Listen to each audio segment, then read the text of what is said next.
We are not looking for conflict or a new Cold War. To the contrary, we're determined to avoid both. We don't seek to block China from its role as a major power, nor to stop China, or any other country for that matter, from growing their economy or advancing the interests of their people. But we will defend and strengthen the international law, agreements, principles, and institutions that maintain peace and security, protect the rights of individuals and sovereign nations, and make it possible for all countries, including the United States and China, to coexist and cooperate. Right, joining me now for more from Taipei is Asia's political risk analyst Ross Feingold. Ross, help us understand why China has lashed out at this speech by Blinken, saying that it smears China. It's not a surprise that China would criticize the speech. From the perspective of the Biden administration, they probably thought this was a tough speech. Hence, China reacts with criticism.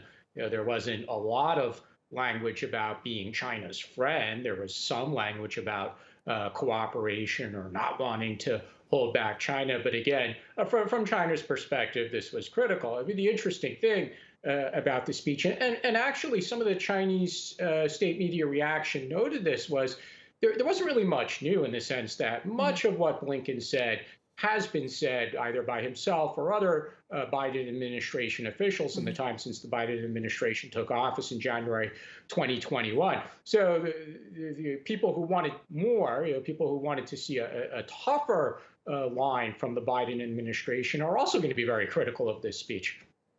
And how different is what Blinken said here to the former U.S. administration? You said not much is new, but how different is it to the Trump era?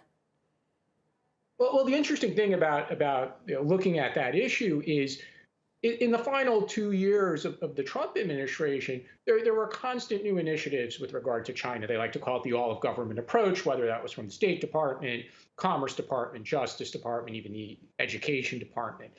And even if the Biden administration has maintained some of those policies, maybe time to time toughen them a little bit or introduce some new ones, we don't really see a lot of bold initiatives other than AUKUS. Of course, they'll say that wasn't necessarily directed at China. And that's where the distinction is. We're about a year and a half into the Biden administration, and this speech was a long time coming. It seemed to be repeatedly delayed, just like aspects of the trade policy towards China or other aspects of the Indo-Pacific strategy of the Biden administration, like the economic framework, which was finally announced a few days ago. And that's what seems to be missing here is anything new or anything bold with regard to China. And how could China's foreign minister's tour right now in the Pacific possibly impact this new, well, the U.S.-China relationship dynamics and the mood right now?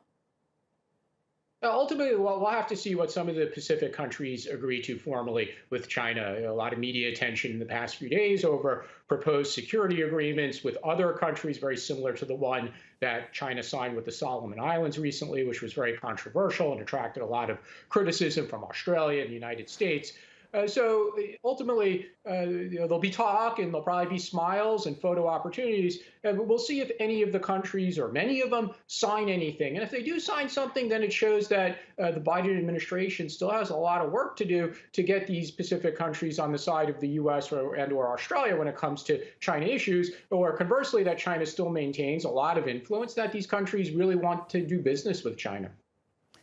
Ross Feingold, thank you so much for your thoughts and your time. Really appreciate it.